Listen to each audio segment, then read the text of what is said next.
You've been saving into your own 401k for decades, but now, when do you need to roll it over and manage it yourself? Let's talk to a financial advisor. I'm here with 𝗧𝗏. He's the founder of Asset Preservation Capital. Carl, it's good to see you. How are you doing today? Good. Excellent. So when should we move over that 401k? And the reason I ask you is because people are creatures of habit. You know, we're used to that money. It's been there for a long time. We know our passwords. Is it important to actually roll that money over as soon as we retire? Here's some things to consider. Yes, if you've been doing it yourself, depending upon the return you're getting, but let's go back to talking about balance.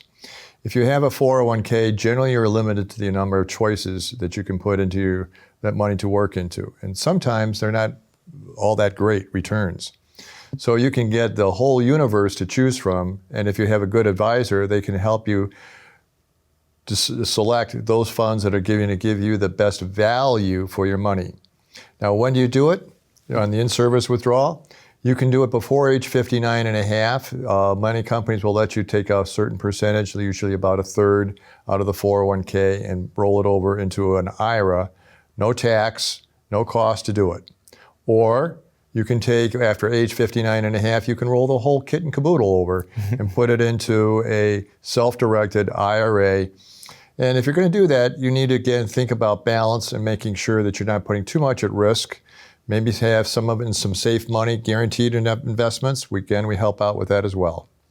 What do you think is the why behind this? So the in-service withdrawal, why would the 401k plan want you to go ahead and roll it out after 59 and a half? Is this trying to prepare those monies for your own retirement years? Yes, correct. Okay, so what kind of tools then? So we're rolling it over into our own IRA. Correct. We can keep it in the like kind funds there. Correct. From that point, what do we do with that? Because if we're trying to reduce our risk, what kind of tools and options should we start looking at?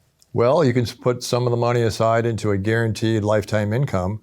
We like to call it a personal pension plan versus a corporate pension plan, which is dependent upon the company's viability of staying in business. And that's, you know, everybody suffered when GM went bankrupt, or even the city of Detroit went bankrupt.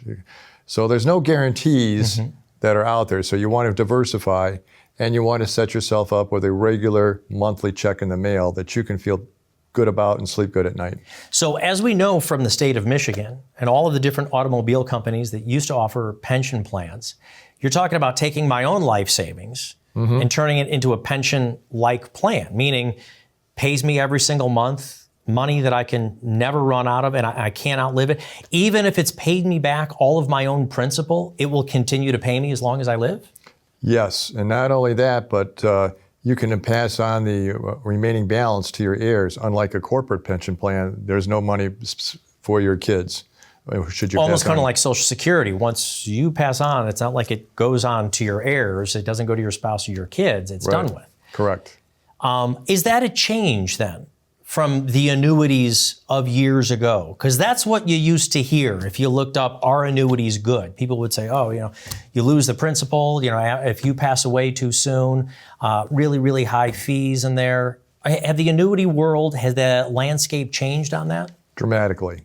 And it's changed because of a lot of competition. And now the companies are being a lot more generous in the returns that they provide for you and the guarantees that they provide as well. So I've said it before up on your website and in our videos. Why don't you tell me, what exactly is a review?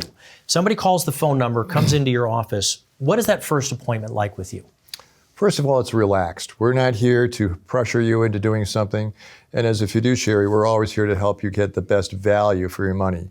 Part of our responsibility to help you get best value is we shop the top 50 annuities for your best returns.